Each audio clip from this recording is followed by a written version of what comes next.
What's going on, ladies and gents? Caleb McAllister here, and I am about to try this garbage disposal cleaner that I was sent to try from the folks at Active.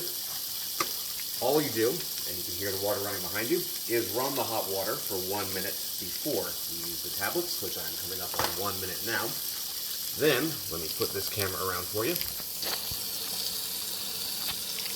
I'm going to turn this down to a very small stream, less than the width of a pencil, away from the disposal. I put the tablets down the sink. You can use one for a light cleaning or two for a heavy cleaning, which I have not cleaned this in quite a while, so we are going to do two today. And with that, we are going to run the disposal for 1 minute.